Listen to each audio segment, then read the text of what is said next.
le monde, c'est Gaëtan, bienvenue pour une nouvelle vidéo de Coty Geek. Vidéo dont vous avez vu le titre, donc je ne vais pas vous en faire tout un plat. La question donc c'est comment relier la PS4 sur le Mac de manière à pouvoir jouer directement dessus. Donc en fait, juste pour remettre dans le contexte, j'ai donc changé le bureau, voir vidéo précédente. Et en fait, en changeant de bureau, donc ma configuration précédente, c'était une télé avec une PS4 en dessous pour jouer à la PS4. Jusque-là, pas de souci. Sauf que je ne pouvais plus mettre la télé à côté du bureau parce que c'était trop grand. Et puis d'un autre côté, ça me dérangeait d'avoir deux écrans dans la même pièce, sachant qu'il y en avait un qui était uniquement dédié pour jouer à la PS4, donc une télé, parce que c'était une télé 720p, donc je pouvais pas mettre dessus les séries, elle n'était pas connectée, alors que je regarde la plupart des séries et tous les trucs sur un écran 4K voire 5K de l'iMac. Et donc l'idée c'était de pouvoir grouper les deux. Autre contrainte également, c'était où mettre la PS4 par rapport à ce bureau, pour éviter qu'elle soit sur le bureau, c'est pas joli, et de manière à ce qu'elle soit également intégrée sur la structure du bureau pour que lorsque le bureau se lève ou descende, j'ai pas un problème de câbles qui se tendent ou qui se détendent. En fait pour ça j'ai trouvé rapidement la solution.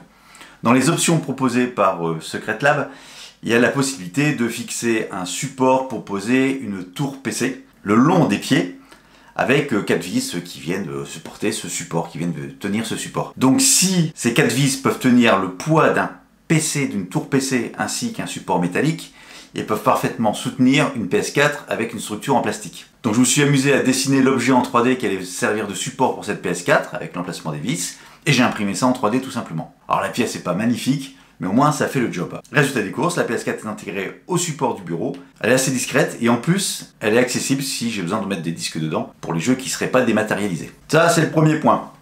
Maintenant, deuxième point, le sujet de cette vidéo, c'est comment relier la PS4 au Mac.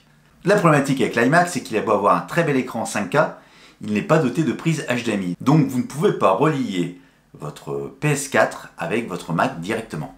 Il existe en fait une solution alternative à ce que je vais vous proposer comme solution, qui est en fait d'utiliser un logiciel qui s'appelle PS Remote, qui permet en fait de se connecter à la PS4 via votre réseau Wi-Fi de la maison, et de faire une sorte de streaming à distance de votre PS4 sur l'écran de votre Mac.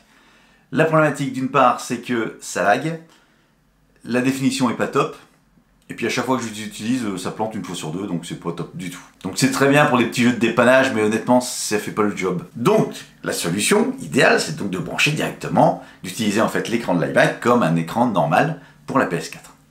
Et pour ça, en fait, j'ai trouvé une solution. C'est un petit boîtier Elgato, qui est en fait un boîtier de streaming vidéo qu'on peut utiliser pour streamer du Twitch, pour enregistrer vos séquences de jeux, etc. etc. En fait, c'est un petit boîtier qui est pas grand, qui est assez simple en termes de connectique, puisqu'il a une entrée HDMI, une sortie HDMI si vous voulez rebrancher sur une vraie télé, et également une sortie USB-C. Et c'est cette sortie USB-C qu'on va utiliser pour brancher directement sur le Mac en USB-C. Donc le branchement est assez simple, vous avez votre PS4 en HDMI vers le boîtier Elgato, et le boîtier Elgato part en USB-C vers votre Mac. C'est tout simple, il n'y a pas 36 000 câbles à mettre. L'avantage, comme c'est petit, je peux le planquer moi derrière dans le bureau au niveau des passes-câbles, donc en plus on voit plus rien, c'est discret.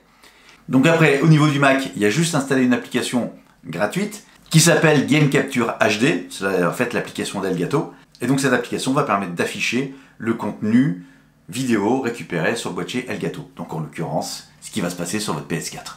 Cette application peut se mettre en plein écran, et en plus, dès que le jeu commence, ça se met automatiquement, enfin voilà, donc toutes les options sur le côté disparaissent, et vous pouvez jouer directement, comme si vous étiez sur un écran normal.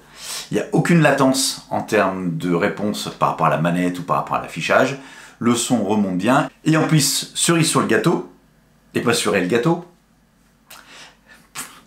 vous pouvez en fait utiliser, comme j'ai moi, le système Philips Hue, donc j'ai des petites lampes qui sont derrière le Mac, de manière à pouvoir synchroniser en fait les lumières du jeu de la PS4 avec toutes vos lampes Hue Philips Hue que vous auriez autour de vous.